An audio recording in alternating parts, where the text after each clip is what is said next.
다시 한번 살짝 정리를 해보면은 우리가 배운 과목들 한번 기록을 보면 이제 장상학이라는 게 있었잖아요. 또 경락경이라는 게 있고,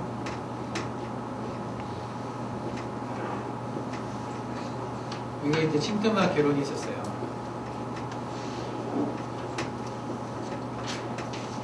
글씨를 잘 못 씁니다. 이해를 하시고. 글씨하고 생긴 건 반비례한다고. 그리고 이제 처방에 대해서 제가 쓴 책이 있었습니다. 부당심증, 자가증상하고 부당심증. 여기에 처방과 진단에 대한 얘기가 들어있거든요. 이 책은 지금 절판됐습니다. 구하려고 해도 못 구하실. 주변에 혹시 책 가지신 분 있으면 복사해서 보십시오. 제가 저자니까 허락을 하겠습니다. 좀 이제 부당쌤하고 조금 부당쌤이 이 모임을 싫어하세요. 뜸사람 바깥에서 이렇게 모이는 것에 대해서 싫어하시는 바람에 제가 좀 접하는 시죠. 어쨌든 구하려면 구하실 수는 아마 있을 겁니다. 여기에 대한 이해가 쭉 돼야 이제 이게 이해가 되거든요. 사실 여기서 기본적인 음양 오행에 대한 얘기, 정기신에 대한 얘기를 배우고, 그리고 장상학에서 각 장부, 입장묵부라고 그랬잖아요. 그 장부에 대한 얘기, 또 장과 장 사이에 대한 거, 장과 부 사이의 관계들, 이런 것들을 좀 이해를 하고, 그리고 경락경이라고 해서 이제 경락과 경맥 이런 것들에 대한 개념이 있은 다음에 이제 이렇게 처방과 진단을 공부할 수가 있거든요. 그래서 여기 계신 분들이 많은 분들이 얘기를 안 하셨기 때문에 지금 이게 왔다 갔다 할 수밖에 없을 것 같아요. 근데 배우신 분들은 한번 정리하는 생각하시고, 못 배우신 분들은 한번 그냥 이해하시고 들어보시는 분들을 해보시면 아까 좀 이제 양의 음과 양에서 주로 이제 양에 대한 얘기를 한번 했었어요. 그죠? 열을 얘기를 하고, 그리고 기에 대한 얘기는 많이 못했는데, 기가 결국은 또 이렇게 열을 만들어내는 건데, 근데 구체적으로 우리 몸 안에서 일을 하는 것은 의미하고 있어요. 양은 어떤 흐름 같은, 에너지 같은 그런 거죠. 열이라고 딱 하면 뭔가 만져집니까? 아니죠. 저 사람 참 열내고 있다, 화내고 있다. 그 화라는 거, 열이라는 것이 물질적으로 만져지는 게 아니잖아요. 그죠? 근데 보이기는 해요, 분명히. 없다라고 말을 할 수가 없거든요. 물질적으로 없다 보니까. 근데 이 양의 작용이 있을 때 대부분 음의 변화가 같이 있습니다. 음은 물질인데 우리 몸에서 대표적인 물질 하면 뭐가 있죠? 이게 혈이 있잖아요, 피가. 혈 안에 여러 가지 성분들이 있거든요. 이것의 변화에 의해서 이것이 이제 변화가 있는 거예요. 구성 성분이 변할 수도 있고, 양이 변할 수도 있고. 서로 이제 영향을 주고 있는 거죠. 그러니까 음과 양은 항상 순환을 하는 거예요. 그냥 단순히 아까 열의 개념으로 양을 설명을 했을 때 이 열이 어디서 나오냐면 음에서 나오거든요. 그리고 그 열을 만들어내는데 사용되었던 것들이 다시 또 음으로 돌아갑니다. 단순히 이 열이라는 것, 히트라는 것만 가지고 한번 생각을 해보면 우리 몸에 보면 열을 만들어낼 때 사용되어지는 것이 분자적 물학적으로 보면 미토콘드리아라는 것이 있는데, 세포 안에 미토콘드리아가 있잖아요. 미토콘드리아가 에너지를 만들어내는 공장이 있거든요. 여기에서 이제 ATP라고 하는 형태의 에너지가 나오는데, 이것을 이용해서 여기서 또 이제 열이 나옵니다. 근데 여기에 그 사용되어지는 것이 물론 ATP를 만들어내기 위해서 음식, 글루코스라고 이제 쉽게 얘기를 하면 당 같은 거 있죠. 우리가 모든 먹는 음식은 다 결국은 어떤 원료를 만들어내는 거잖아요. 이것과 공기, O2가 합쳐져서 결국은 이 ATP가 만들어지거든요.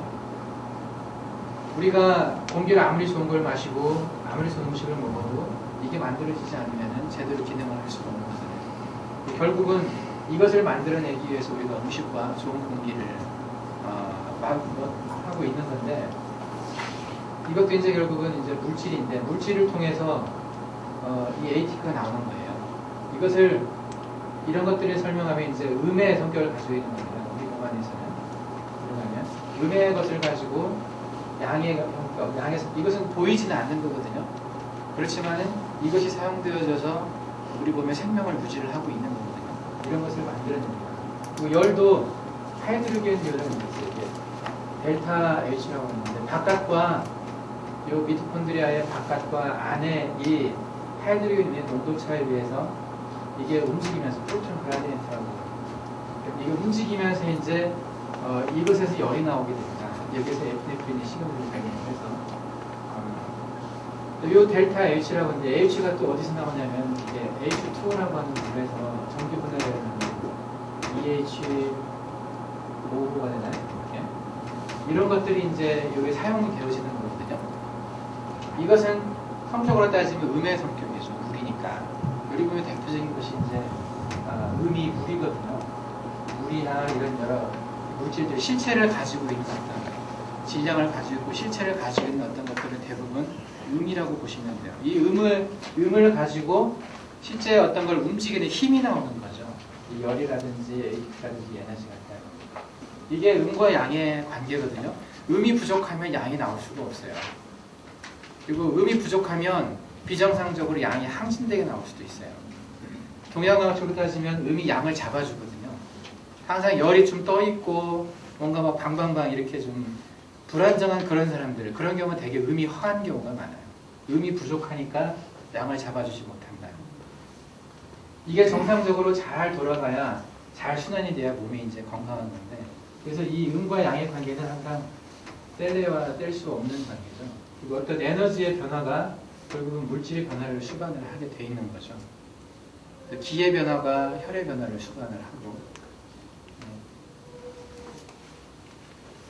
그냥 간단하게 얘기를 드리면 이제 음양의 관계가 이렇습니다. 이게 또 각 장부마다 또 음양이 있어요. 장상학을 이해를 하면 이 장부의 음양을 또 알 수가 있습니다. 간의 음, 간의 양. 간의 양이 지나치게 항성되어 있을 때, 간의 음이 부족할 때, 선뜻 이해가 잘 되지 않으실 수 있는데, 쉽게 얘기하면 간의 음이 부족하다, 그러면 간의 혈이 부족하다 생각할 수가 있죠. 간으로 간의 혈이 부족하다. 간의 양이 항성되어 있다. 그러면 간의 혈이 부족할 때 간의 기운이 비정상적으로 올라갈 수가 있어요. 그건 남아서 가는 게 아니라 안정적으로 잡아주지 못하기 때문에 뜨는 겁니다. 양은 항상 이렇게 뜨려고 하는 성격이 있거든요. 음이 이것을 잡아줘야 되는데 음이 부족하게 될 때 뜨는 거죠. 대개는 그래서 깊은 병을 가질 때는 양의 병이 아니라 음의 병이죠. 드러나는 것은 양의 증상으로 드러나지만 따지고 보면 그 음의 변화가 수반되어 있어요. 그 안에. 그래서 병을 우리가 볼 때 언뜻 보면 양의 병처럼 보이지만 그 이면에 보면 음의 병이라는 거죠. 음을 치료할 때 그래서 양의 성격을 가지고 있는 뜸이 참 좋거든요. 처음에 열이 막 나고 할 때 이제 막 병이 시작해가지고 양이 너무 지나치게 항상되어 있을 때 그때는 뜸이 안 좋을 수 있습니다. 감기가 있어서 열이 막 날 때 뜸 잘 안 틉니다. 감기 같은 경우는 일단 지나가는 거잖아요. 특정한 포인트에 열을 내리는 자리에 풍문이나 대추 이런 자리에 그냥 자극을 많이 하고 다른 자리는 뜸을 잘 안 뜨거든요. 풍문 대추만 자극을 많이 해줘도 감기가 많이 좋아지는데 어쨌든 음과 양 이런 관계를 봤을 때 병이 만성적으로 진행이 되면은 이제 음의 병이 되기 때문에 대부분의 뜸이 적응증이 되는 거예요. 그냥 언뜻 봐서는 양의 증상처럼 드러나지만 그 이면을 보면 음이 허하기 때문에, 음이 부족하기 때문에 양이 이렇게 떠 있는 경우가 많아서 그때 이 뜸이라는 성격이 굉장히 좋은 거죠. 음이 허할 때, 음이 부족할 때 이제 뜸을 조심해요. 그런데 뜸이라는 것은 결국은 이 에너지를 좀 만들어내고 음을 잘 사용하게 도와주는 거거든요. 근데 음이 지나치게 부족했을 때 뜸만 띄면 어떻게 될까요? 기존에 가지고 있는 것을 잘 쓰게 만들어 주려고 뜸을 뜨는데, 뜸이라는 도구를 쓰는데 기존에 있는 어떤 것들이 너무 부족해서 그런 경우에 뜸 뜨면 어떻게 되겠습니까? 안 좋겠죠. 네, 없는데 자꾸 쓰라고 막 자극을 하니까. 뜸을 뜰 때는 그래서 이제 먹는 것도 상당히 중요하죠. 물도 잘 먹고, 음식도 잘 먹고. 그러면서 뜸을 뜨면 너무 못 먹을 사람이라면 뜸 뜨면 좀 안 좋을 수 있습니다. 좀 먹여서 튼튼하게 한 다음에 그걸 사용할 수 있는지 뜸을 뜨는 게 좋죠. 음과 양의 관계가 여러 분야에서 나타납니다. 이 장상을 얘기할 때도 아까 금방 간의 음과 간의 양을 가지고 설명했는데 심도 마찬가지고요. 폐도 그렇고 심도 그렇고 이 음양의 관계들이 아주 밀접하게 연결이 되어 있어서 이것들을 또 잘 이해를 하고 자리를 잡아야 치료에 이제 더 효과적일 수가 있습니다. 장상학을 이해를 하면 할수록 병에 대해서 이제 더 잘 보이죠. 근데 이제 많은 분들이 초반에 경락병이라게 많이 집중하거든요. 어디 아플 때 어디 자리 이거 왜는 거죠. 제가 이제 부당심 신주면에 견학을 하고 있을 때도 그 뜸력법사들이 견학을 오게 되면 늘 정든 게 그것 가지고요.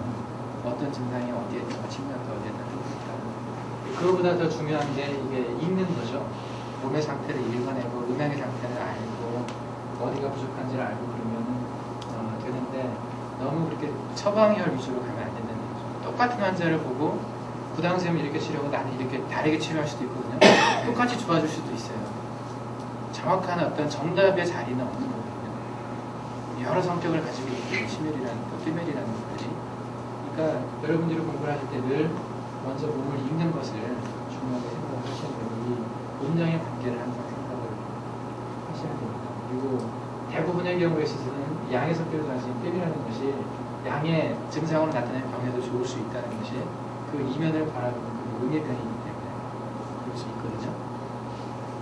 이 말이 좀 이해가 되시나요? 네. 겉으로만 살짝 드러내는 그거 가지고 뜸을 쓸 것인지 말 것인지 판단하지 말고 대부분의 병은 일단 뜸을 쓰긴 써야 돼요. 근데 지금 막 드러내고 있는 어떤 증상들 소나기는 좀 피해가야 되잖아요.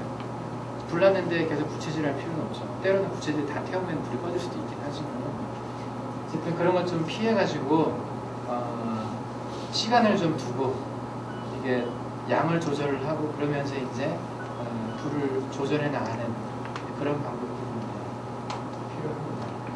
그런 것들에 대해서 이제 이 책에 다 써놓지는 못했어요. 제가 이 책을 쓸 때가 2004년이니까 이쪽 음양에 대해서 특히 양에 대해서 겨우 이제 조금 정리가 될 듯 말 듯 할 때 그때 이제 여러 책들을 조합을 해서 먹는과 삼초에 대한 얘기 또 자율신경에 대한 얘기를 해가지고 책을 좀 써놨는데 그래서 좀 이 책이 좀 어렵습니다. 아마 이 책 중에 읽어보셨겠지만은 다 이해하는 분은 없을 겁니다. 그죠? 저도 다 이해 못합니다. 제가 써놓거든요. 상당히 많은 부분을 인용을 했거든요.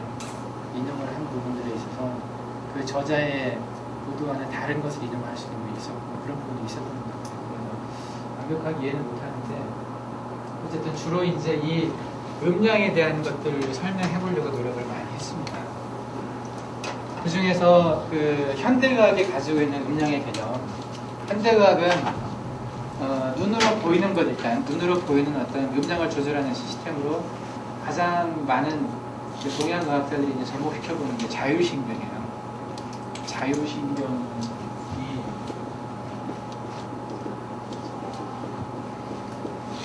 거기서 이제 음양을 금방 이렇게 동양학적으로 표현을 했지만은 현대의학적으로 얘기하면 자율신경 이게 크게 두 가지로 나눠지잖아요. 부교감신경과 교감신경이 있습니다. 이 부교감신경이 음의 성격을 가지고 있고 교감신경이 양의 성격을 가지고 있어요. 이것을 가지고 정확하게 다 설명을 할 수는 없지만은 상당 부분 비슷하게 느껴집니다. 그래서 이 작용을 이해를 잘하면 음양을 더 잘 이해할 수 있을 텐데 아쉽게도 이 자율신경이 아직까지 그렇게 잘 밝혀져 있질 않아요. 이 작용들이 제가 책을 쓸 때도 많이 찾아봤는데 그렇게 좋은 자료들을 찾을 수는 없었어요. 근데 이제 이 부교감신경과 교감신경을 굳이 몰라도 음양을 이제 개념적으로 이해를 하면은 우리가 치료는 할 수는 있거든요. 근데 조금 더 전혀 이쪽을 음양 쪽을 모르는 사람을 위해서 이제 이 자율신경의 개념을 도입을 해서 설명을 했습니다. 여러분들도 이 정도는 알고 계시죠? 네, 음양이 익숙합니까? 부교감, 교감이 익숙합니까?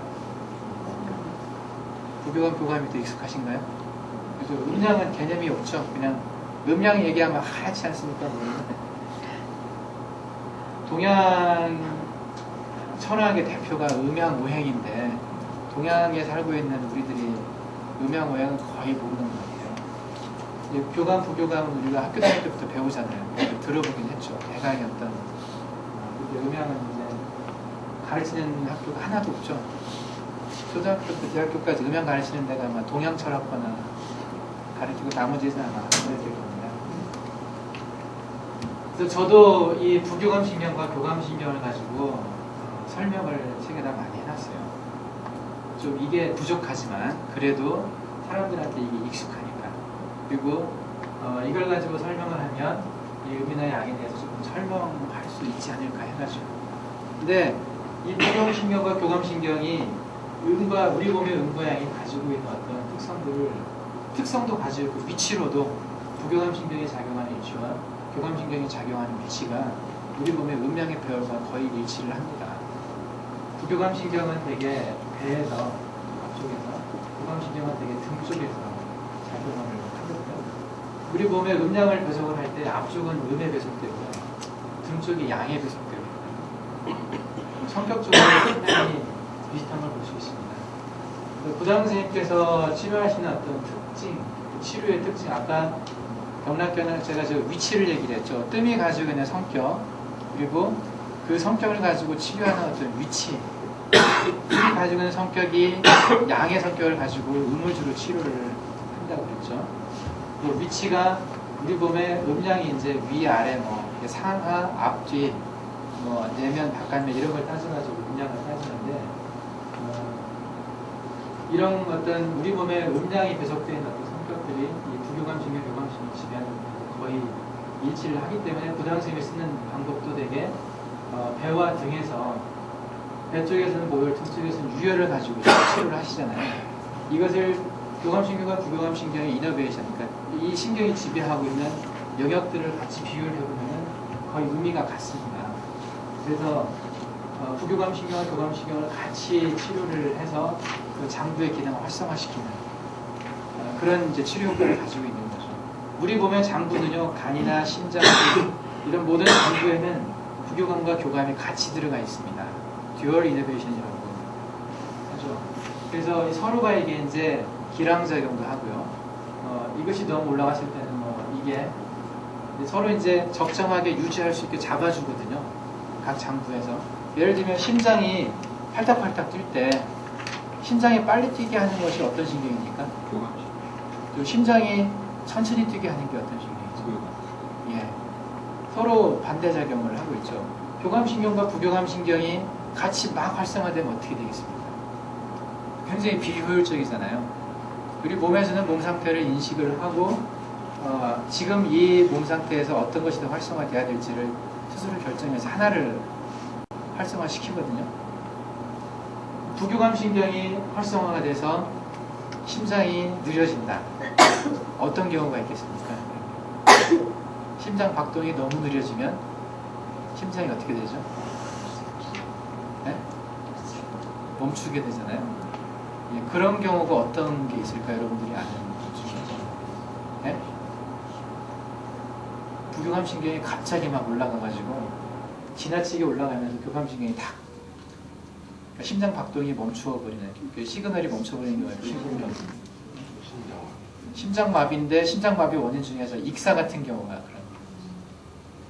그러니까 물에 빠져 죽는 사람이 폐에 물이 들어가서 죽는 경우도 있지만 얕은 물에서 갑자기 그렇게 죽는 경우도 있잖아요. 심장마비가 와서 어디를 가다가 걷다가 그 물속에서 걷다가 갑자기 푹 꺼졌다든지 할 때 이제 급작스럽게 막 놀라거든요.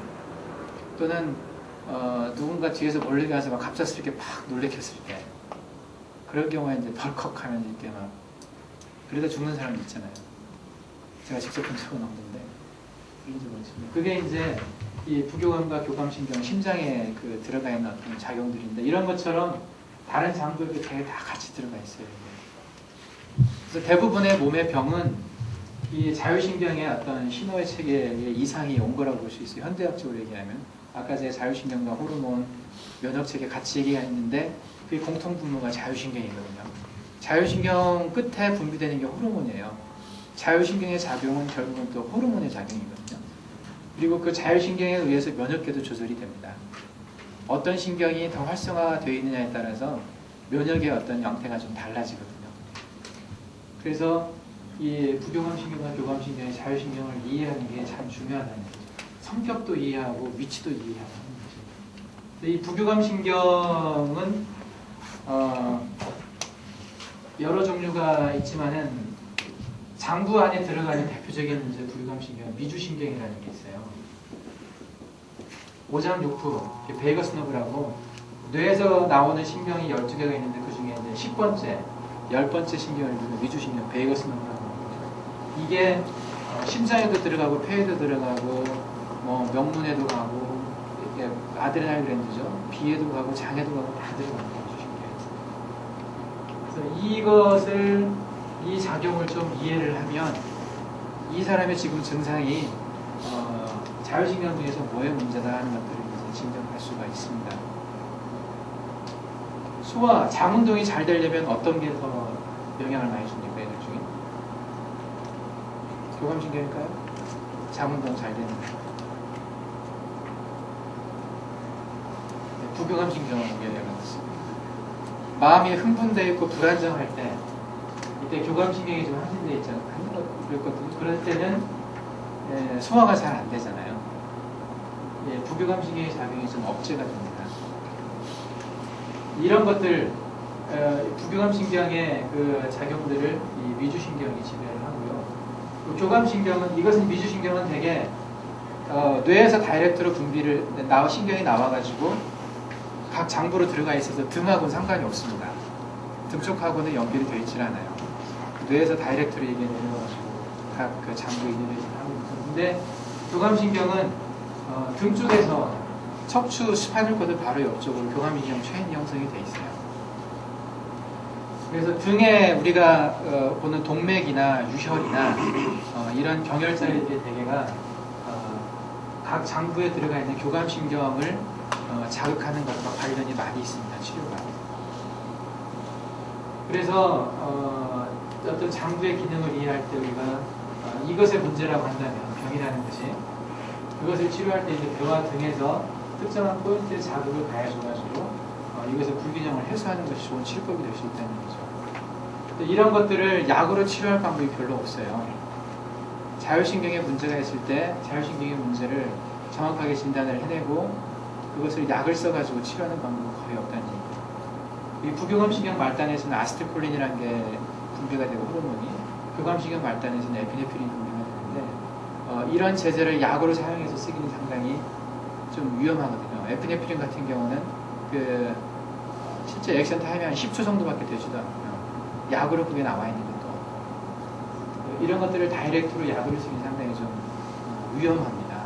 쉽게 쓰지는 않습니다. 물론 아세틸콜린을 가지고 약을 쓰는 경우도 종종 있기는 하지만은 콜리너칙 드러그라고 그게 흔하게 사용되어지는 것은 아니고 뭐 뇌에 문제가 있을 때 이제 파킨슨병이라든지 뭐 이런 쪽에 문제가 있을 때 이제 이런 것들이 좀 사용될 수는 있긴 한데 어쨌든 현대과학적으로는 이 자율신경의 문제를 약으로 조절하기가 상당히 좀 어렵다는 얘기죠. 근데 우리가 하는 심뜸은 등과 배에서 특정한 포인트를 자극을 해서 이것들에 좀 영향을 줄 수도 있다는 얘기입니다.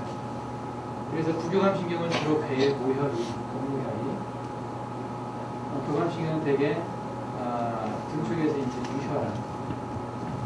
유혈이나 아니면 협착혈이나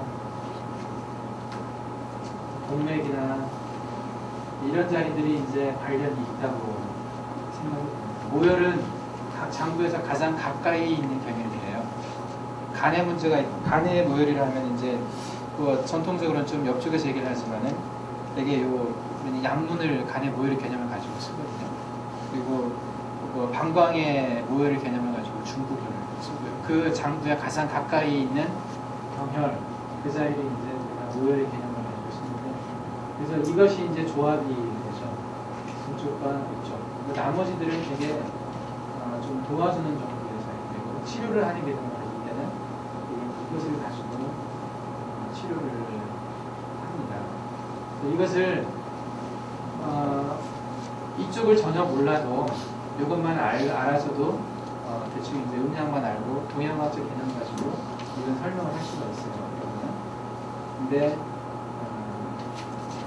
이쪽을 이제 전혀 이제 모르는 익숙하지 않은 분들한테는 이게 더 이해가 잘 될 수 있죠. 이게 이 부분에 대해서 이제 설명을 조금 해놨습니다. 지금 양쪽 얘기를 현대학과 동양학을 같이 이제 연결해가면서 얘기를 하다 보니까 좀 헷갈리시죠? 어느 쪽은 이해가 되고 어느 쪽은 이해가 안 될 수도 있겠지만 자꾸 같이 한번 들어보십시오. 그러면 이게 개념이 이제 혼동이 되지 않을 때 그때 여러분들이 이제 많이 들을 수가 있어요. 이게 별개가 아니거든요. 자연스럽게 음하면 이게 나오고 양하면 이게 나오고 이거 하면 이게 나오고 이거 하면 이게 나오세요. 그게 좀 자꾸 생각을 해주는 필요가 있습니다. 경락 경혈도 그냥 전통적으로 12경맥과 뭐 기견팔맥의 인맥동맥 이 정도 가지고 우리가 치료를 하는데 단순히 그것만 알면은 이런 것들이 다 이해가 되지를 않습니다. 치료 효과들이. 그래서 이 신경이 지배하는 영역, 그 신경을 이해를 하면 이게 이제 더 이해가 잘 되게 됩니다. 근데 과거에는 이런 개념이 없었기 때문에 경락경혈학 안에 이제 이런 내용들이 없었죠. 근데 지금 우리가 공부하고 있는 경락경혈의 어떤 개념들 안에 개념적으로는 이게 들어가 있다라고 생각을 해야 돼요. 과거에는 자율신경을 몰랐기 때문에 경락경혈의 자율신경 얘기를 안 했지만 지금은 이 개념들을 좀 가지고 같이 쓸 필요는 있습니다. 그 경락이라는 것이 이 실체가 잘 안 보이는 거지만 이 경락이 가지고 있는 기본 것 중에 하나가 기와 물질의 이동 통로라고 얘기를 하거든요. 기와 물질의 이동 통로라는 개념이 있어요. 기가 이동하고 물질이 이동한다. 근데 현대과학적으로 보면 기는 이제 쉽게 얘기하면 에너지 형태로 우리가 생각을 하잖아요. 에너지 뭐 플러스 알파라고 얘기를 하는데 에너지가 이동하는 통로, 물질이 이동하는 통로. 이 물질을 이동하는 것은 우리가 분명히 보이잖아요. 눈에 보이는 건데 근데 물질 이동하는 통로는 있는데 경락이 뭔지는 모르겠다. 그러면 좀 문제가 있는 거잖아요. 물질 분명히 눈에 보이니까. 우리 몸 안에서 물질이 이동하는 통로가 뭐가 있죠? 혈관이 있고 동맥과 정맥이 있고 또 임파관이 있죠. 관이 들어가는 이런 혈관이나 임파관. 그리고 에너지가 이동하는 통로가 어디 있을까요?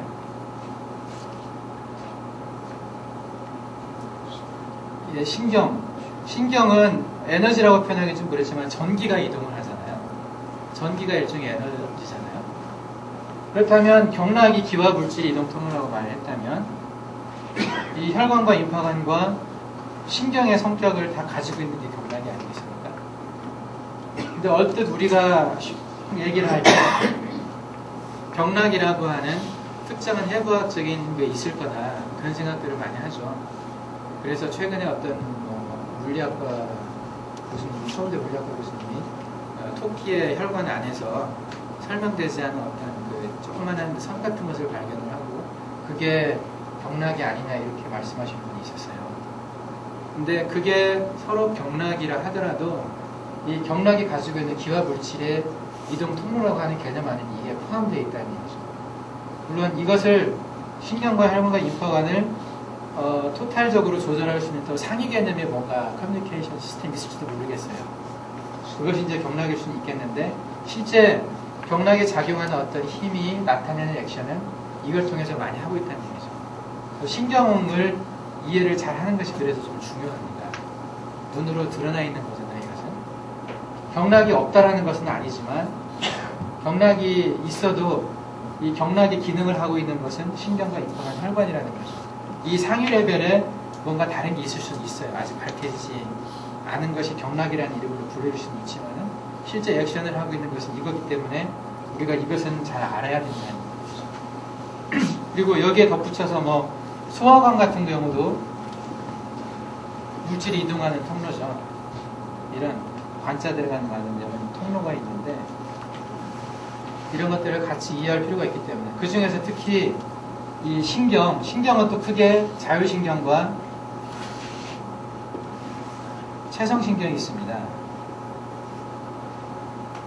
뇌를 빼고요. 자율신경과 체성신경 요 관계를 이해하는 것이 상당히 필요하다는 얘기죠. 어떤 데서 실험을 했는데 마취를 시켜놓고 침이나 뜸을 아무리 해도 효과가 없었다고 말을 하는 분이 있었어요. 하지 쪽에 마취를 시켜놓고 족삼이 되는데 아무리 뜸을 뜨고 치료를 해도 자극을 해도 신경을 마비시키지 않고 마취하지 않았을 때 상태에 비해서 효과가 없었다는 얘기를 하는 분이 있었어요. 그렇다면 신경이라는 것이 이런 우리가 이제 공부하고 있는 경락이 사용되는 통로가 이것이 아닌가 그렇게 생각해 볼 수가 있어요. 이게 다는 아니지만 상당히 많은 부분은 이거라는 거죠. 구당 선생님은 치료를 하실 때 여기에 이제 덧붙여가지고 사용하는 것이 이제 뒤에 척추 쪽에 이제 뭐 오방뜸 있잖아요. 이렇게 5개 뜨는 이런 자리들. 이런 자리들을 제대로 이해를 하려면 여기 이제 신경이 좀 이해가 돼야 됩니다. 상당히 많은 부분에 있어서. 그래서 이 신경에 대한 얘기를 제 책에 좀 많이 써놨습니다. 제 책 뒤쪽에 보면 서평을 쓰신 분이 3분이 있어요. 그 중에 한 분이 든든한 교수님 한 분이 있는데 제가 신경 얘기를 많이 쓴 것에 대해 상당히 못마땅해 하셨어요. 경락은 신경이 아니다.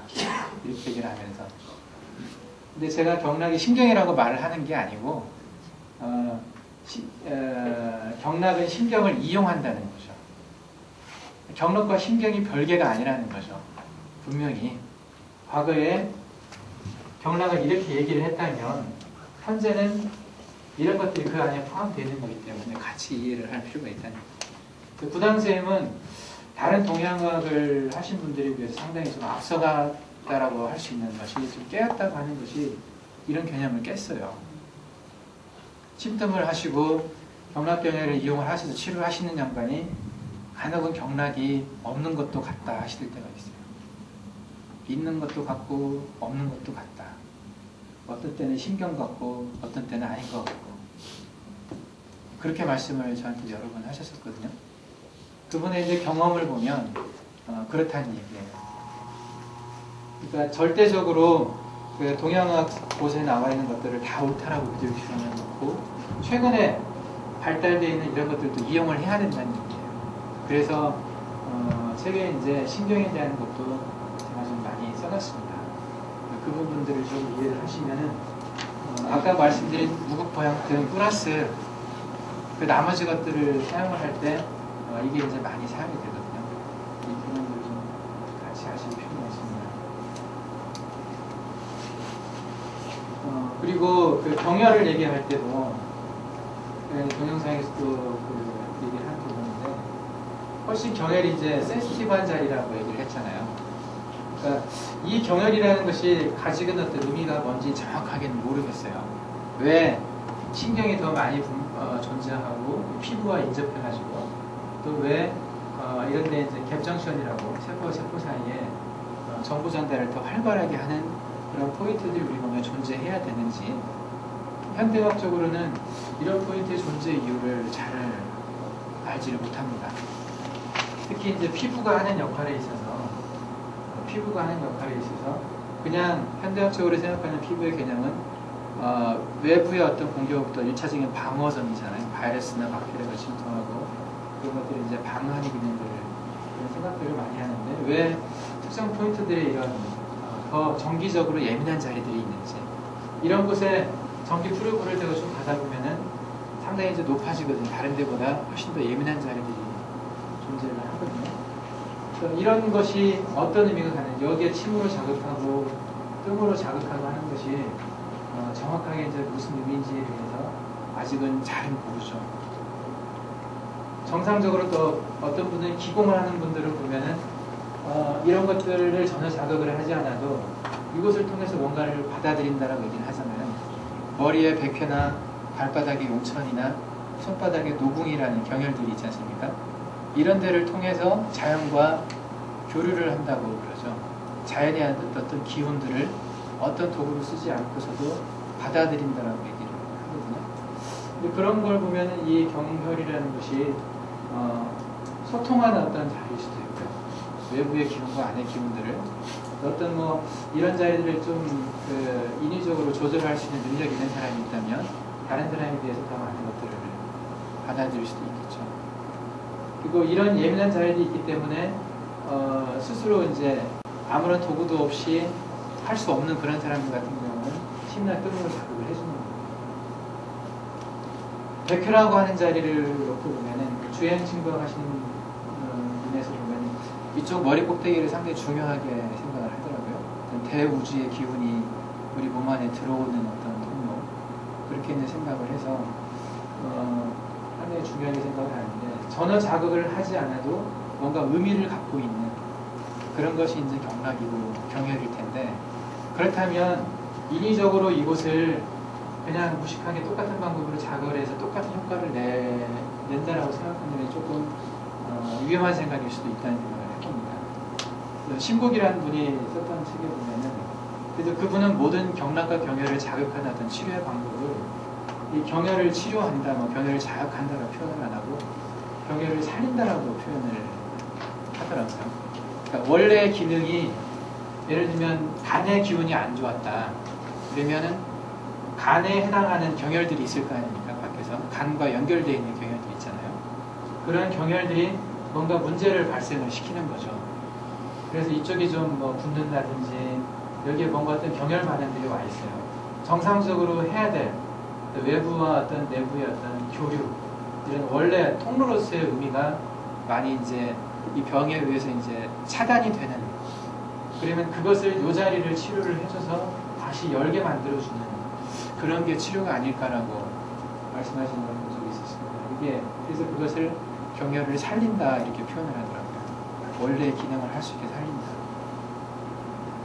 그래서 여기에 적당한 자극, 이 경혈이 잘 살아날 수 있게 자극을 해주는 방법들이 좀 중요한 것 같아요. 그냥 꽂고 그냥 이렇게 하는 것보다도 그 의미들을 알아가면서 하는 것이 중요할 것 같은데 그 방법은 아직은 잘 모르겠습니다.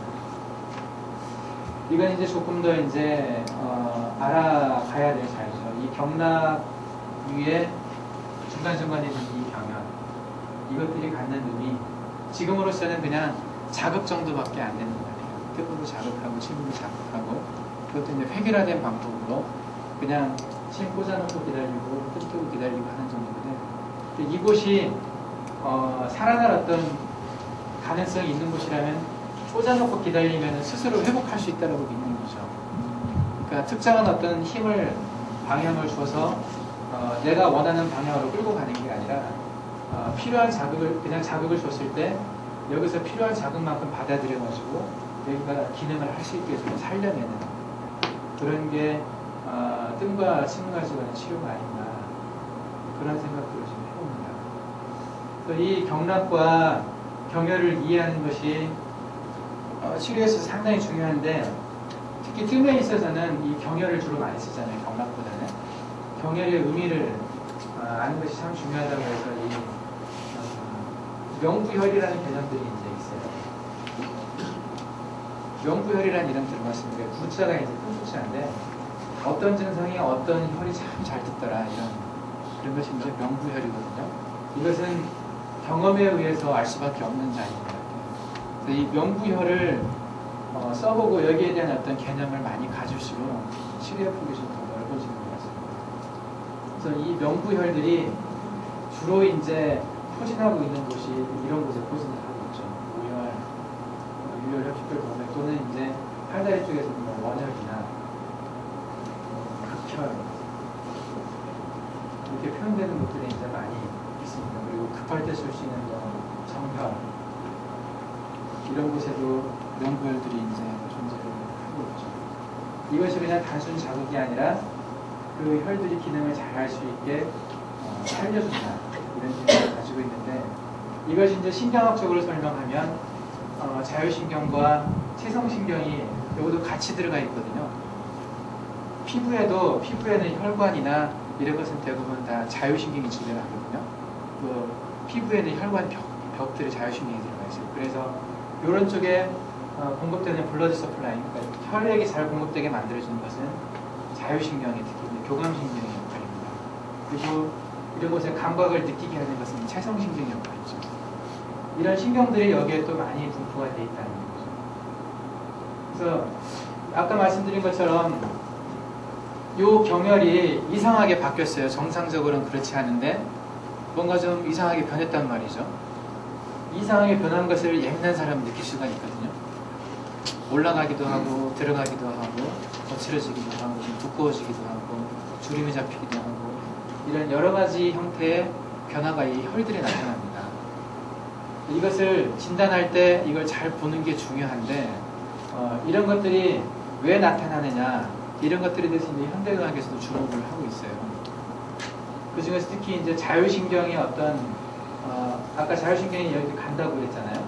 자율신경의 어떤 변화에 의해서 여기가 변하는 게 아니냐 결혈들이 이렇게 이제 생각을 하고 있는데 이 자율신경에 의해서 변하는 요 모양들을 이제 현대학적으로는 트로픽 체인지라고 얘기를 합니다. 영양장애라고 그러죠. 여러분들 흔히 이제 알 수 있는 게 목 뒤쪽에 보면 두꺼운 사람들이 있죠. 목에 이렇게 만져보면 두껍게 살쪄가지고 그리고 주름 잡힌 분들 있어요. 목에 주름이 쫙 와가지고 두꺼우면서도 주름 잡히고 그런 분들이 어떤 특징이 있겠습니까? 어깨가 좀 무겁고 머리도 좀 무겁고 그렇죠. 이 목 뒤쪽에 있는 피부를 지배하는 신경이 나오는 척추 세그멘트가 있어요. 그쪽이 좀 잘못됐을 경우에 그 반응들이 피부에 나타나거든요. 그 반응이 나타난 그 부분에 치료를 하면 그 또 역으로 안쪽에 있는 척추의 문제가 해결되는 경우들이 종종 있습니다. 등 쪽에 보다 보면은 심장이 안 좋은 분들, 폐가 안 좋은 분들. 제가 최근에 저희 아버님이 감기가 걸리셔가지고 뜸을 뜨다가 감기가 걸려서 이제 또 저희 아버지 심장이 좀 안 좋으시거든요. 등을 딱 봤는데 폐유 있는 쪽이 부었어요. 제가 이제 매일 뜸 뜨면 여기 와서 매일 뜸 떠드리면서 봤었는데 평평하게 있었는데 아버지 감기가 좀 심해지니까 그쪽이 이렇게 붓더라고요. 폐유 있는 쪽이. 그런 식으로 반응이 나타납니다. 그리고 폐나 심장 쪽이 계속 안 좋으신 분들 중에 보면은 그 흉추 1번에서 한 5번 사이에 주름이 가운데로 팍 찐 분들이 있어요. 보셨습니까? 혹시 그런 분들? 이렇게 견갑골이 이렇게 있으면 요 사이에 주름이 이렇게 있는 분들 그리고 여기 이렇게 만져보면 피부가 그 꼭 오렌지 껍질처럼 두껍게 느껴지는 분들이 있어요. 이게 부드러운 게 아니라 좀 딱딱하고 또 이쪽 부분에 여기도 좀 이렇게 두껍게 만지시는 분들 있죠. 그런 것들이 일종의 트로픽 체인지라고 얘기를 하거든요. 그런 것들이 이제 경혈 반응이죠. 이쪽에 장기적으로 기와 혈이 잘 가지 않는 상태.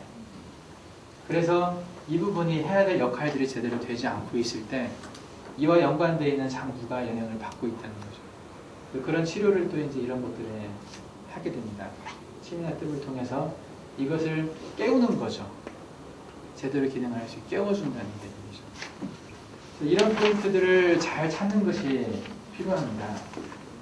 그 장부로 가는 기혈이 안 좋아져서 반응이 나타난다. 또 장부에서 나오는 기혈이 장부에 나오는 기운이 끼치는 어떤 경혈 쪽에 장부의 기운이 안 좋음으로 인해서 나타나는 영향 이런 것들을 우리가 경락 반응이라고 말을 하거든요. 그것과 이런 자율신경과 체성신경의 영향으로 해서 피부가 변화를 주는 어떤 트로픽 체인지 이런 것과 또 이제 밀접하게 관련이 있다는 거죠. 그래서 경락과 신경을 같이 이해하는 것이 진단할 때 상당히 필요합니다. 특히 교감신경의 어떤 변화들이 등 쪽에 잘 나타나고 특히 뜸을 뜰 때 주로 장부를 치료하는 게 등에 몰려있기 때문에 이 등 쪽의 변화를 이해하는 것이 아주 중요합니다.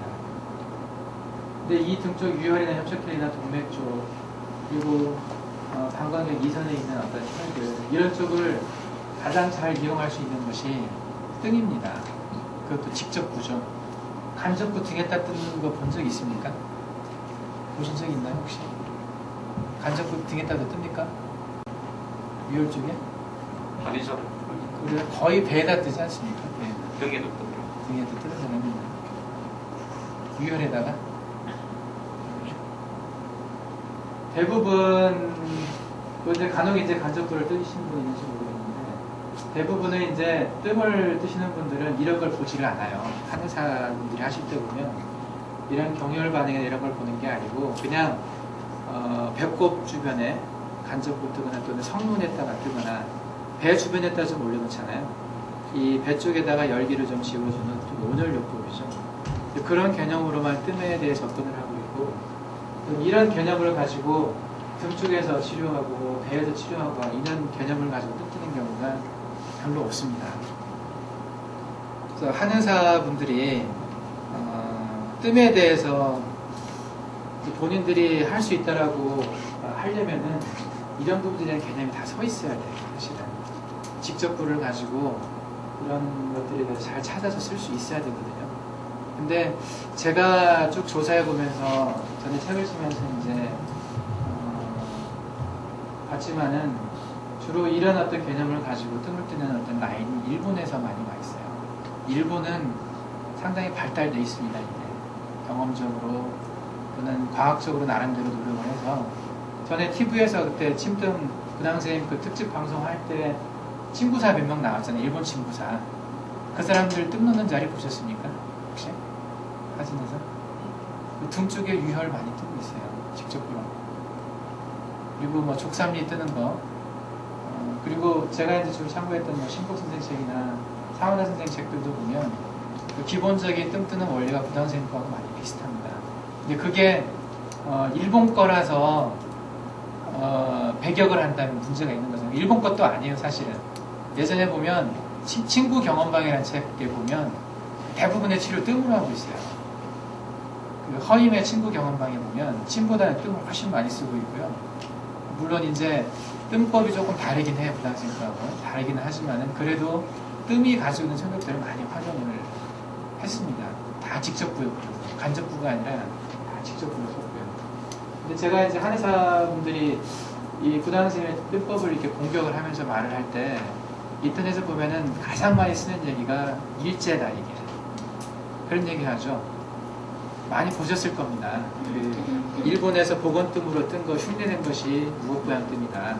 그렇게 이제 얘기하기도 하고 친구사라는 것이 일제 때 만든 거기 때문에 뭐 정통이 아니다 이런 식으로 얘기를 하는 경우를 볼 수 있습니다. 저는 친구사가 아니기 때문에 거기에 대한 어떤 편견을 가지고 있지는 않아요. 근데 의학을 씀에 있어서 국적을 따지면 안 되고 이게 우리가 원래부터 썼던 거라고 해서 우리 것도 아니고 다른 데서 가져온 거라고 해서 그게 우리 게 아닌 것도 아니거든요. 우리가 쓰는 현대의학 그림은 우리 쓰면 안 되잖아요. 사실. 다 서양에서 들어온 건데. 근데 거기에 대해서는 그렇게 뭐라고 안 하면서 왜 일본에서 자주 썼던 방법을 썼다고 해서 뭐라고 하는지 모르겠어요. 그 논리들을 보면 참 답답합니다. 네. 의사가 그런 말 하면 안 되거든요. 의사는 정말 환자를 알 때 필요하다면 주술도 외울 줄 알아야 돼요. 예를 들면 그래요. 주술을 외라는 게 아니고 정말 이렇게 해서 낫는다면 그것도 해야 돼요. 내가 내가 할 것을 정해놓고 이거 외에 다른 것은 내가 안 받아들이겠다 하면 그거 문제가 있는 거예요. 이게 뜸법이 부당생이 하시는 방법이 일본 것과 가까운 건 사실입니다. 왜 이제 부당생님 아버님도 그렇고 부당생님도 그 시대에 사셨던 분이에요. 그리고 일본 것과 좀 가깝다고 해서 그게 한국 게 아닌 것도 아니거든요. 동양의 고서의 뜸에 대한 얘기들이 다 나와 있고 그것을 일본에서 체계적으로 썼다는 것 뿐이거든요. 먼저 써서 경험을 가지고 있는 거고 그것이 이제 좋았기 때문에 부당생님을 받아들였습니다. 어쨌든 이런 개념 트로픽 체인지나 아니면 경혈 반응 이런 것들을 가장 잘 이용하고 있는 것이 부당생의 뜸법이고 그리고 그런 것들이 집대된 데서 이제 경험적으로 나온 것이 명부혈입니다. 이 명부혈이 여러 군데 있죠. 병명에 따라서 어떤 병에 따라서 자주 이런 반응들이 나타나는 게 정해져 있겠죠. 그러지 않겠어요? 경락경혈 다 똑같잖아요. 사람들마다 조금 위치 차이는 있지만은 간이 안 좋을 때 반응이 나타나는 자리 있겠죠. 당연히 폐가 안 좋을 때 나타나는 자리도 있을 겁니다. 심장이 안 좋을 때 나타나는 자리도 있을 거고요. 그런 곳에 침과 뜸을 가지고 자극을 해주면 그냥 이것이 회복되게 만들어주면 이 자극을 함으로 인해서 뭔가 그 스타트를 시켜주는 거죠. 원상태를 회복할 수 있게끔 기회를 주는 거란 말이죠. 이런 것에 보상을 할 필요가 있겠습니까? 굳이. 그렇죠. 그냥 꽂아놓고 몸이 알아서 받아들이게 기다리면 됩니다. 우리 몸은 좋은 쪽으로 움직이려고 하는 힘이 있어요. 좋은 자극을 받아들이고 안 좋은 자극은 배척할 수 있는 그런 힘을 가지고 있기 때문에 그래서 부당 선생님이 쓰는 방법이 이제 뜸 뜨고 침을 꽂아놓는 거죠. 그리고 기다리는 겁니다. 참 그게 마음에 들어요. 인위적으로 이렇게 조절하거나 그렇게 하지 않는다는 것이 참 겸손한 마음이고요. 우리 몸의 회복력을 믿는 방법입니다. 여러분들이 뜸을 뜰 때도 이런 개념을 가지고 뜨시면 됩니다. 이 자리를 내가 살리겠다. 이 부분이 내가 이렇게 자극을 함으로 인해서 정상적으로 소통시킬 수 있게. 아까 천인상황이라는 말 했잖아요. 피부를 경계로 해서 사람의 밖과 안이 나눠지는 게 아닙니다. 피부를 딱 보시면 얼마나 또 많은 구멍이 있겠습니까? 자세히 들여다보면 몸 안에서 땀이 나오기도 하고요. 몸 안에서 기운이 밖으로 가기도 합니다. 밖에 기운이 안으로 또 들어가잖아요. 우리가 추운 곳에 있다 따뜻한 곳에 딱 들어가면 그 따뜻한 기운 그대로 몸 안으로 느끼잖아요. 통하는 거거든요. 통하는 겁니다. 근데 어딘가에 문제가 생기면 그게 안 통하게 막혀 있다는 거죠. 그 자리를 풀어준다라는 생각을 하시면 되죠. 좀 이해가 되십니까? 이게 살린다 이런 개념. 이런 자리들을 잘 보셔야 돼요. 저도 아직도 이제 등이나 배를 보면서 어려운 게 참 많아요. 제 눈도 좀 삐뚤어져 있는 건지. 또 사람 몸 상태에 따라서 저명하게 균형이 깨졌다가도 다음날 보면 괜찮은 사람도 있어요. 몸 상태가 안 좋을 때는 좀 깨져 있고 컨디션 좋아지면 정상으로 돌아옵니다. 그래서 처음 진단을 할 때 이 사람 여기가 문제가 있어서 내가 찜을 떴는데 다음날 와서 딱 보면 안에 없어져 있어요. 그럼 어떻게 해야 돼요? 빼줘야죠. 그런 어떤 과감하게 좀 빼는 것도 필요합니다. 계속해서 내가 한번 자리 잡았다고 한번 끝까지 해보자. 네가 이기는 내가 이기는 하지 말고 정상으로 돌아왔다면 그 자리를 좀 빼줄 필요가 있습니다. 근데 모든 것을 이렇게 경락 반응, 경혈 반응을 보고 나서 자리를 할 수는 없고요. 왜 우리가 잘 구분이 안 되니까.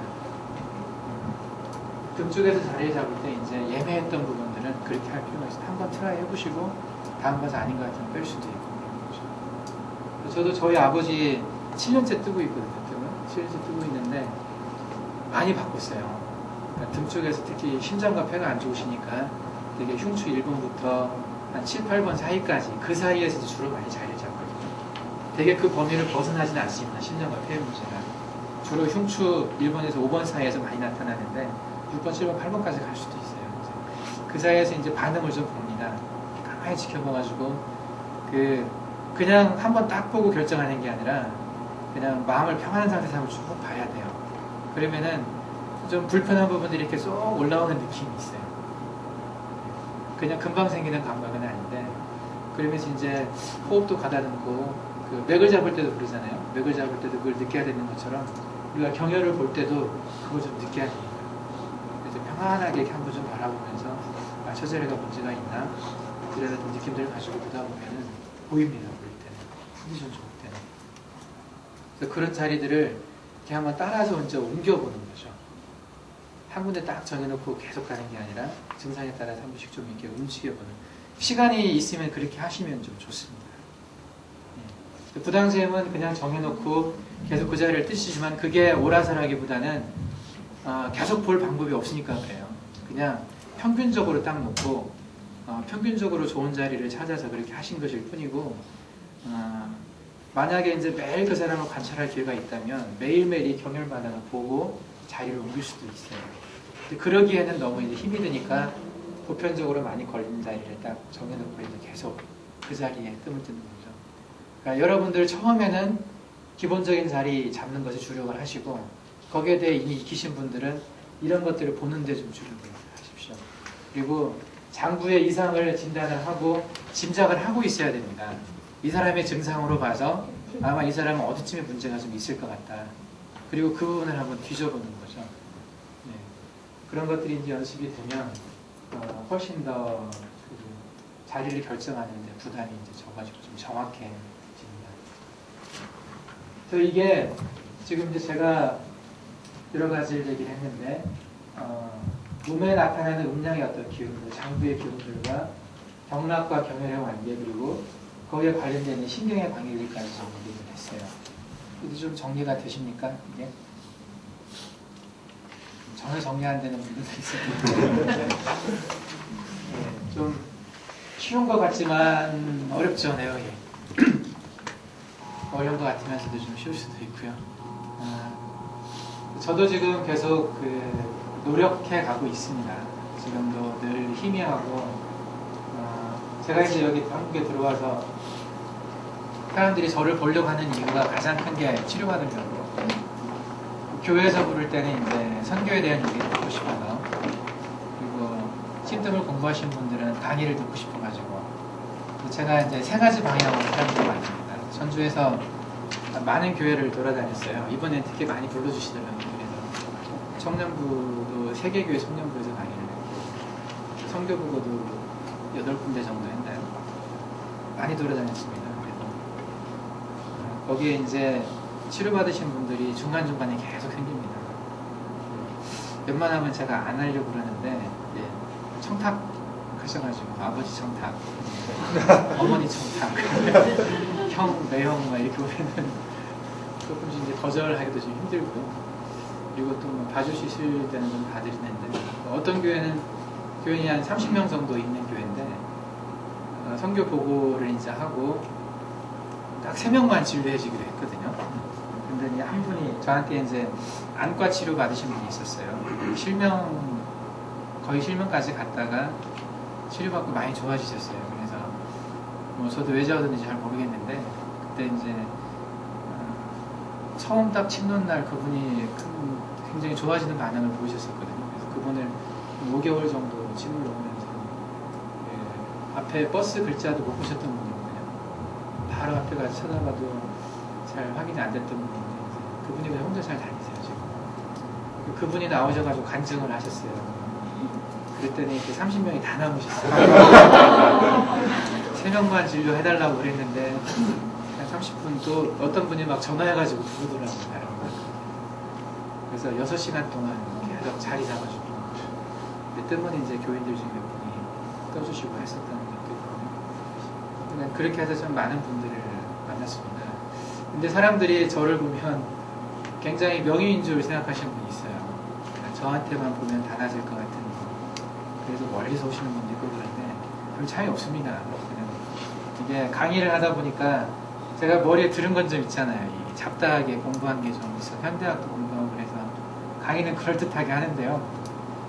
실제 치료하는 부분에 있어서는 참 희미합니다. 아직도. 이렇게 쫓아가고는 있는데 이게 맞나? 저게 맞나? 그 확신이 잘 들지를 않아요.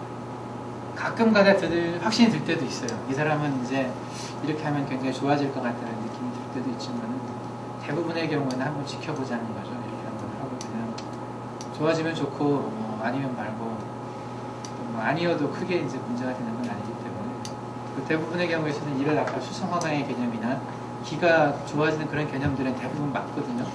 대부분 도움이 되긴 하는데 이미 어떤 장부의 평이 많이 깨져서 그런 깊이가 깊어진 사람 같은 경우는 쉽게 판가름 나질 않으니까요. 한두 번에 결정나는 것도 아니고 자리가 이렇게 도드라지게 손 들고 서 있는 것도 아니거든요. 긴가민가 해가지고 정확한 자리 찾기가 쉽지가 않은데 여러 번 봐야 되거든요. 저희 아버님처럼. 저희 아버님은 가까이 살았기 때문에 그게 가능했어요. 하는 게. 근데 대부분 다른 분들은 한 번 보고 못 보거든요. 그러니까 좋아지는 분도 있고 별 효과 없는 분도 있는 것 같고 그러신데 저 그렇게 명이 아닙니다. 사실은. 사람들이 기대를 많이 갖고들 이렇게 오시더라고요. 부당생명 만나면 나을 것 같이 생각하고 있는 분들 많이 계시죠? 부당생명도 마찬가지고 그분도 평생 지금 쫓아온 겁니다. 70년 임상을 하셨지만 뭐 신의 경지에 있는 것도 아니고 그냥 계속해서 지금도 이렇게 한번 트라이 해보는 거예요. 이렇게 한번 해볼까? 저렇게 한번 해볼까? 그러면서 이 90살까지 오신 분이에요. 그래서 제가 이제 부당생명 전에 좋아했던 게 그런 겸손함이 좋았었어요. 사실. 이제서 조금 보인다는 말씀 하셨거든요. 이제서 조금 뭐 알 것 같은데 죽을 때가 됐다고 이제 그렇게 하는 사람 하는 뿐만이 아니라 의사도 그런 분이 간혹 있어요. 내가 못 고치면 이 병 아무도 못 고쳐 이런 분들 혹시 보신 적 있습니까? 뭐 제가 들은 분이 한 분 있어요. 내가 못 고치면 아무도 못 고쳐 이렇게 말씀하시는 분들 간혹 있는데 어떻게 그렇게 말씀하실지 모르겠어요. 저도 아마 죽을 때까지 그런 말 못할 것 같아요. 계속 희미하거든요. 여러분들 희미하다고 해서 걱정하지 마십시오. 마찬가지입니다. 저는 이제 핑계를 대는 게 치료할 때 어떤 효과의 여부는 나와 환자의 관계가 아니라는 생각을 합니다. 하나님과의 환자의 관계. 가끔씩 하나님께서 저를 도구로 쓰십니다. 어떤 환자 볼 때 잘 보게 하세요. 이상하게. 뭐 한 번도 안 해봤던 곳에 뜸을 뜨기도 하고요. 마음이 그렇게 갑니다. 어떤 분들은 기적같이 좋아져요. 그러고는 그 사람이 가진 소문을 막 내죠. 이제. 그러면 저는 어쩌다 한 번 한 건데 이제 걱정됩니다. 이게.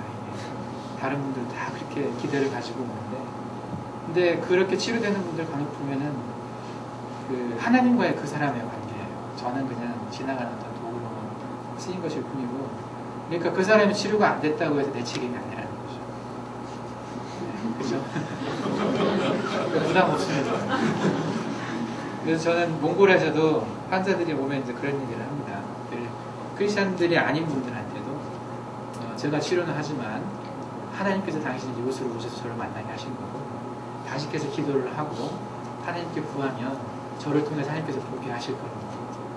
그래서 기도하지 않으면 제가 치료를 못한다. 기도하시라고. 하나님한테 매달리라고 이제 그런 얘기를 하죠. 아무리 잘하려고 노력을 해도 안 보일 때는 안 보입니다. 저는. 하나님을 빼놓고 치료를 하면 안 되는 거죠. 맡기고 하시면 편해요. 맡기지 않고 제가 하려고 하면은 정말 할 게 너무나 많죠. 그렇게 해도 끝까지 보이지도 않을 거고. 공부하실 때 편하게 하십시오. 여러 단계가 있지 않습니까? 때로는 제가 못 고친 환자를 초보자가 치료할 수 있어요. 얼마든지 가능하거든요. 그리고 제가 보기엔 전혀 틀린 경혈인데, 나 같으면 절대 그렇게 안 하는데, 이론적으로 생각하면 그것을 치료해서 치료가 되기도 하거든요. 정답이 없다는 거죠. 그러니까 그 마음에 어떤 겸손한 마음으로 기도하면서 보면 하나님 허락하실 때도 있고요. 아닐 때도 있고 그렇습니다. 제가 몽골에서 치료한 환자 중에 간질 환자를 치료를 한 번 했었어요. 매일 2-3번씩 간질을 했던 여자아이였는데, 저는 그 아이 뜸자리 어디 뒀는지 기억도 안 납니다. 사실 지금. 뭐 크게 기대 안 했거든요. 그냥 하나님께서 하시면 하시겠고, 뭐 아니면 그것도 내 책임은 아니니까. 저는 그냥 그때 아는 지식으로 그때 받은 느낌대로 뜸을 떴어요. 그리고는 그 뒤로 제가 한 2번 정도 봤나? 그냥 이제 뜸자리만 한번 봐줬던 것 같아요. 근데 한 달쯤 지나서 그분 어머니한테 연락이 왔어요. 저한테 직접 온 게 아니라 우리 통역한테 연락이 와가지고 고맙다고. 내가 하루에 2-3번씩 간질하는데 요즘 간질 안 한다고. 요즘 어떤지 모르겠는데 하여간 그때 그런 연락이 왔어요. 근데 그때 받은 제 느낌은 그렇구나 하고 그냥 끝났어요. 제가 잘해서 한 게 아니라 하나님께서 걔를 치료하시려고 하나 보다. 한 번은 그 다르항이라고 하는 도시에서 젊은 여자 리더가 한 명 왔습니다. 다르항이라고 몽골의 제2도시인데 거기에서 사역하시는 선교사님 중에 한 분을 아는데 우연히 알게 됐어요. 건너서 알게 됐는데 그분하고 같이 왔어요. 어떤 자매가. 그 자매의 증상이 픽픽 쓰러진대요. 병원 가가지고 진단을 다 했는데 아무것도 안 나오고 약을 줬다고 해서 딱 보니까 정신과 약을 줬더라고요. 그런 약만 먹고 있는데 뭐 가슴도 아플 때도 있고 뭐 픽픽 쓰러지기도 하고 이렇게 예배 시간에 그렇게 쓰러지기도 하고 그래서 애가 굉장히 스트레스를 많이 받고 기도를 많이 했는데 하나님께서 걔한테 주신 어떤 그 자매한테 준 어떤 응답이 내가 너를 치료하겠다는 응답을 받았대요. 그래서 그 자매가 됐든 그 선교사님한테 찾아가서 저 치료받으면 나을 것 같으니까 의사 좀 소개시켜 주십시오. 그랬대요. 그 선교사님이 아는 의사는 저밖에 없었거든요. 그래서 치료라고 보여줄 만한 사람이 저밖에 없으니까 이제 저희 집에 데리고 왔어요. 기차 6시간 타고 다량에서 와서. 근데 그 자매를 딱 보는 순간에 뭐 좀 느낌이 있기도 했었지만은 뭐 그렇게 기도하고 왔다고 얘기를 하니까 아 그러면 치료하시겠구나. 뭐 내가 잘하고 못하고 상관없이 하나님께서 치료하실 모양이다. 그냥 큰 부담 없이 잡아줬거든요. 그랬더니 집에 가가지고 이제 2주 정도 뜸을 떴는데 괜찮아졌다고 연락이 왔더라고요. 그래서 거기도 제가 치료했다는 생각이 안 들어요. 하나님께서 치료하려고 했었고 그날 내가 적당한 곳을 보게 만드신 것 같아요. 몽골에서는 그런 사람들이 많이 있었어요. 그래서 지금 제가 목요일마다 병원에서 진료를 하는데 상당히 많이 오십니다. 광고를 한 번도 안 했는데 먼 곳에서까지 오시더라고요. 그래서 치료를 해드리면 바쁘죠. 저는 잊어버려요 다. 그 많은 사람 어떻게 기억을 합니까? 제가 직접 말을 해본 사람도 있기도 하지만 잘 못하거든요. 저한테 배운 사람들이 일단 뜸자리 잡아두고 제가 확인하고 뜸을 또 제가 직접 뜯는 것도 아니니까 저는 어떤 사람 어떻게 치료했는지 기억이 잘 나질 않아요. 근데 좋아졌다는 얘기들을 많이 해요. 많은 분들이 좋아져서 저한테 치료받은 분, 공부하고 있는 그 의과대학생이 있거든요. 2명이 지금 열심히 하고 있는데 그 친구들 눈이 뒤집어졌어요. 자기들도 배웠으니까 좀 아는데 대부분 오는 사람들이 약이 잘 듣지 않는 사람들이거든요. 그 사람들이 좋아졌다는 얘기들을 많이 듣고 그러니까 이제 배우려고 굉장히 노력들을 하더라고요. 그분 치료할 때도 저는 큰 부담이 없어요. 사람들 치료할 때 그냥 어디 해놓고 잊어버릴 때 많아요. 나중에 통역이 이제 저한테 어떤 사람 했는데 좋아졌다고 연락이 왔네요. 그러면 누구지? 잘 기억이 안 나요. 그분과 하나님과의 관계에 제가 사용되어진 거니까 저는 마음을 좀 비우고 그냥 내가 어떤 드러나려고 한 욕심 없이 이 사람을 내가 한번 치료해보리라 하면 안 됩니다. 잘. 제가 이용기 선교사님 만났을 때 몽골에서 첫 환자가 이용기 선교사님이었어요. 허리가 이제 상당히 아파가지고 쩔뚝거리면서 오셨어요. 굉장히 계단 올라갈 때도 하나씩 천천히 올라오고 그때 이제 받은 느낌이 뭐였냐면 하나님께서 이용기 선교사님 치료하실 것 같다. 시간이 얼마나 걸리는데 그 아픔을 통해서 이제 저하고 만나게 하신 게 있었고 그 아픔이 여러 가지 이유가 있었겠지만 그 이유 중에 하나는 이제 저와의 만남이 있었던 것 같아요. 그래서 그대로 이제 치료를 하면서 좀 친하게 됐는데 이때도 부담이 없었어요. 그냥 치료가 될 것 같은 생각이 듭니다. 내가 막 하려고 하잖아요. 그러면 안 보여요. 잘 될까 안 될까 자신도 없고 여러분들이 누군가를 치료할 때 일부러 막 찾아가서 하지는 않으시죠? 네. 누군가 오잖아요. 그죠? 알아서 나 같은 돌팔이한테도 사람이 오네? 그러면서 저 돌팔이인데 딴 데 가보세요. 뭐 그런 분도 있겠지만은 나름대로 노력을 다해서 치료하다 보면은 치료가 되는 분들 있지 않습니까? 종종 되잖아요. 그러니까 그냥 부담 없이 편하게 하시다 보면 눈을 좀 밝게 해주시는 것 같아요. 근데 욕심이 많이 있다 보면은 안 보입니다. 잘. 테크닉만 남아있고 머리에 기술만 남아있잖아요. 그러면 안 보입니다. 그러니까 마음이 깨끗한 게 제일 좋은 길이에요. 이 기본적인 것만 알고 계시잖아요. 그러면 그대로 이렇게 기본적으로 알고 있는 지식을 통해서 하나님이 쓰시는 것 같아요. 이 자리에 한번 해봐라. 그럼 그렇게 하십시오. 이게 의사가 할 얘기는 아니거든요. 의사가 이런 얘기하면 안 되는데 근데 뭐 50보 100보입니다. 여러분들이나 저나 제가 정답을 알고 있는 것도 아니고 저도 상당히 희미하게 지금 공부하고 있는 거예요. 근데 이제 그 원칙들을 정리해 가면서 이렇게 가고 있는데 이제 공부를 또 많이 하면 많이 하는 대로 하나님 그걸 쓰시죠. 준비된 사람한테 또 사람을 보내기 때문에 공부를 안 한 사람한테는 또 안 보낼 수가 있죠. 하나님께서도 자연의 법칙들을 사용하셔서 치료를 하시니까 그것을 쓸 준비가 되어 있는 사람한테 또 보내실 거예요. 반드시 그것만 쓰는 건 아니지만 차분하게 경험들을 쌓으시고 많이 좀 보시면 이런 것들이 잘 보일 겁니다.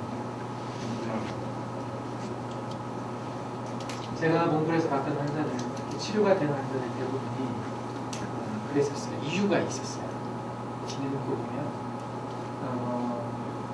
그분을 구원시키려고 했던 계획이 있기도 하고 가족들을 만나면서 녹음을 전하기도 하고 여러 가지 부분가 있더라고요. 제가 그 카페인들 써는 글 중에서 산동네 할머니 치료한 얘기를 쓴 적이 있는데 사실 그 산동네 할머니 저 보러 가기 싫었거든요. 되게 멀었어요 상당히. 그 추운 날 차도 안 다니는데 걸어서 이렇게 한참 가야 되는데 그리고 제가 왕진에 대한 부담이 있어요 사실은.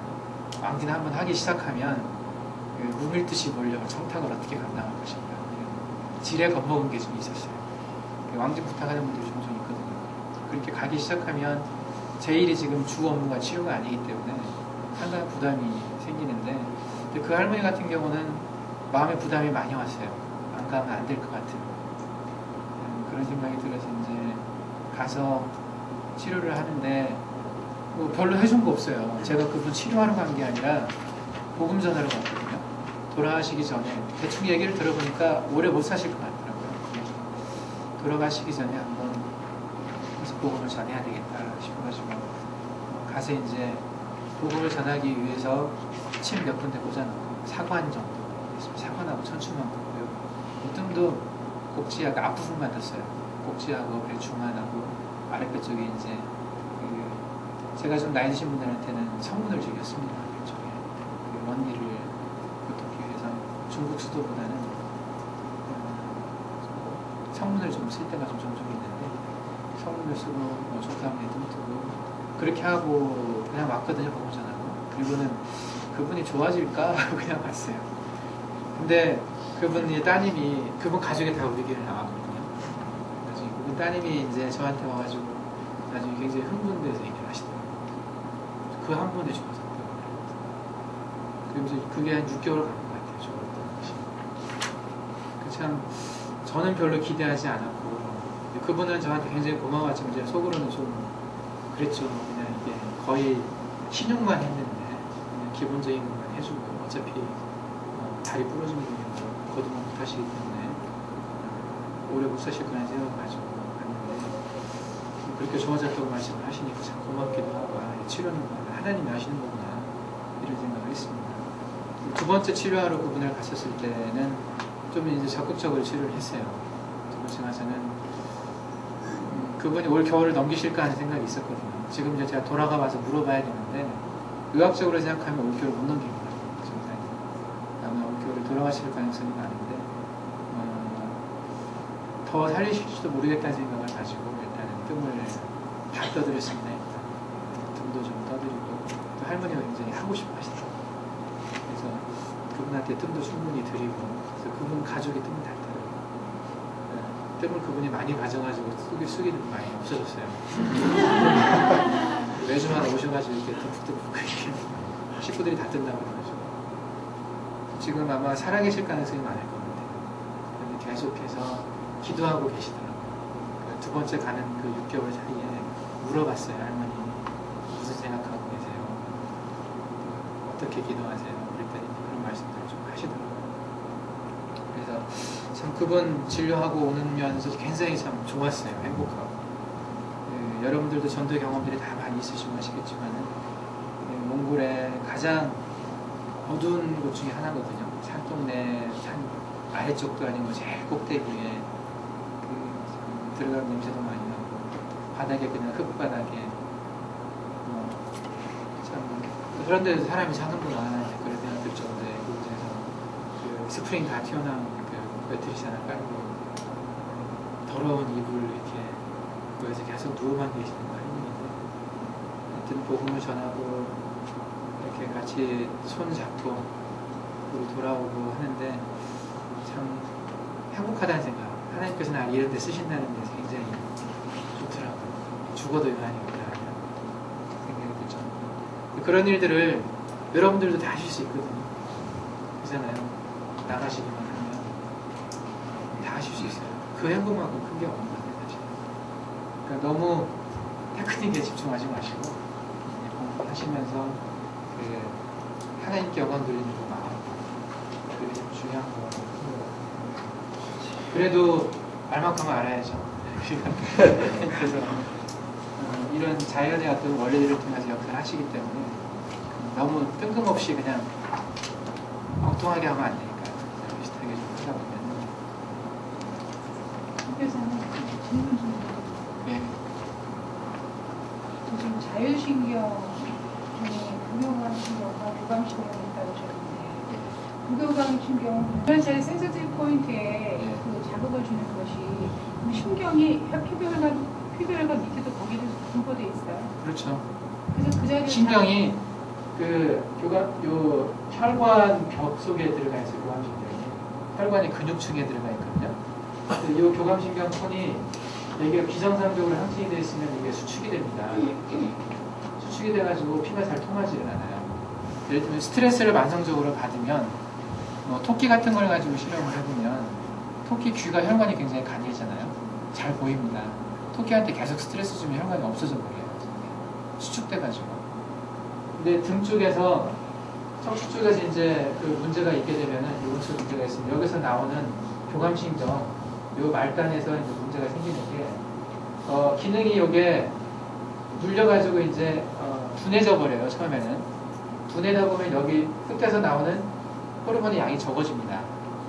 여기에 문제가 생겨가지고 척추에 문제가 생겨서 이게 둔해지면은 여기 그러면은 이게 뒤쪽에 수용체가 늘어나 버려요. 조금 나오는 호르몬을 가지고 먹고 살아야 되니까 받아들이는 수용체를 많이 만들어냅니다. 근데 요 끝에서 분비되는 게 에피네프린이라는 호르몬인데 이것이 여기서만 나오는 게 아니라 부신에서 분비되는 에피네프린이 있어요. 요 신경 말단에서만 역할을 하는 에피네프린뿐만 아니라 전체 몸을 돌아서 액션을 하는 그런 에피네프린이 있거든요. 여기가 수용체가 많아져 버리니까 여기 가서 작용을 해가지고 교감신경이 항진돼 버리는 거예요. 역으로. 디너베이션 슈퍼센시티비티라고 얘기를 해요. 이것을. 여기가 탈감작됐어요. 기능이 약해져 버렸다고요. 교감신경톤이 약해지면은 혈관이 확장돼야 맞거든요. 근데 이 여기가 약하다 보니까 뒤에서 너무 민감해져 버렸어요. 그래가지고 수용체가 많이 생겨버리니까 이게 이제 전체적으로 이렇게 돌아가는 그 에피네프린에 비해서 오히려 교감신경톤이 항진돼 버리는 거죠. 과민해져 버리는 거예요. 디너베이션 슈퍼센시티비티 또는 하이퍼센시티비티라고 표현을 합니다. 그래서 이것이 이제 장부 안에 들어있는 거잖아요. 장부 안에 있는 혈관들이 이렇게 된다는 얘기거든요. 그러면 이쪽에 문제가 되면 만성적으로 장부로 가는 혈이 적어지게 돼요. 그러면 조금 가지고 먹고 살아야 되잖아요. 자기. 공급을 충분히 많이 해줘야 제대로 기능을 하는데 그러면 이게 만성적으로 음이 허한 상태가 됩니다. 잘 가지를 않는, 피가 잘 가지를 않아서 이게 처음엔 이 기의 문제가 되지만 이거 신경은 주로 기와 관련이 있잖아요. 기의 문제가 되지만 이 기의 문제가 진행됨에 의해서 혈의 문제가 되죠. 여기가 해결되지 않으면 이 말단은 해결이 잘 안 돼요. 우리가 손이 저릴 때 저리다는 게 뭐죠? 다리가 저리고 쥐가 나요. 쥐가 난다는 얘기는 그쪽으로 혈액 공급이 잘 안 되는 걸 의미합니다. 혈액 공급이 잘 안 되는 건 혈관벽이 좀 수축되어 있다는 얘기라거든요. 근육 같은 경우는 산소 공급이 잘 안 되면 통증을 일으킵니다. 이게 스파즘이 생겨요. 그게 쥐가 나는 거거든요. 허리가 아플 때 쥐가 종종 나요. 허리가 아프다고 쥐가 왜 납니까? 예, 허리에 신경이 눌리니까 그러죠. 허리에 신경이 이쪽에서 허리에 문제가 생기면 신경이 눌리게 돼가지고 이 다리 쪽으로 가는 어떤 블러드 서플라이 문제가 있는 거예요. 디스크가 한쪽이 심해봐요. 그러면 한쪽 다리가 얇아지죠. 계속해서 디스크가 심하잖아요. 그러면 그쪽이 성장을 못해요. 근육이나 이런 게 혈액 공급을 받지를 못하니까 줄어들고 또 혈액 그 체온 체크를 해보면은 안 가는 쪽이 상당히 차가워져 있습니다. 디스크가 심한 쪽과 괜찮은 쪽 양쪽 그 손으로 이렇게 비교를 해보면요. 디스크가 심한 쪽이 차가워져 있어요. 혈액 공급이 안 된다는 얘기거든요. 그게 이제 이런 것 때문에 그렇다고 보시면 돼요. 그래서 이쪽을 풀어줘서 피가 잘 가게 하면은 저린 게 없어지죠. 우리가 침을 놔서 이쪽에 어떤 긴장을 해소를 시켜주면 순간 저린 게 없어지는 경우들이 종종 있어요. 손이 막 저리다가도 목 뒤쪽에 이제 침을 넣고 등을 떠주면은 이게 쫙 풀리는 느낌이 있습니다. 그런 거 경험해 보신 분들 있을 건데 풀린다는 건 피가 잘 간다는 거죠. 그쪽에 혈액을 공급을 잘해주는 방법이 이 척추 쪽에 그 해결책이 있다는 거죠. 다른 방법은 없습니다. 사실. 이런 것 때문에 혈액 공급에 문제가 있어서 혈이 화한 상태라면 어떤 약으로도 안 돼요. 이쪽을 해결해주지 않으면 물리적인 방법으로 거기를 마사지를 해주든지 그게 침 때문에 훨씬 이제 좋기는 하지만 그걸로 자극을 해줘서 이 상태를 풀어주지 않으면 잘 안 됩니다. 다른 약을 그러니까 해결하는 메커니즘을 우리가 어떻게 설명할 수 있어요? 신경을 자극해서 경락을 원활하게 준다. 그렇게 설명할 수 신경을 있어요? 자극하는 경우도 있고요. 신경을 자극하는 것보다도 요 주변에 신경이 지나가고 있는 주변의 조직을 좀 편안하게 해주는 거죠. 신경을 누르는 것이 되게 이제 리가멘트나 근육이나 주변의 조직들이 긴장되어 있고 누를 수가 좀 있거든요. 근데 그런 침을 통해서 그런 긴장들을 좀 해소를 시켜주면 좀 편해집니다. 침이나 뜸 같은 걸 통해 가지고. 그리고 이쪽 척추 같은 경우는 그 주변 조직의 어떤 변화에 따른 어떤 영향을 많이 받는데 아주 예민한 곳이거든요. 장부가 좀 안 좋다거나 그 주변에 어떤 척추에 문제가 있다든지 할 때 아주 쉽게 영향을 받게 돼 있어요. 대신에 치료를 해주면 또 쉽게 좀 풀리기도 합니다. 아주 심하지 않은 경우, 오래되지 않은 경우는. 그래서 침을 놓고 뜸을 뜨고 난 다음에 편해지는 경우가 있는데 이런 어떤 신경의 눌림이 좀 해결이 되면서 이쪽으로 블러드 서플라이가 잘 되니까 편해지는 거죠.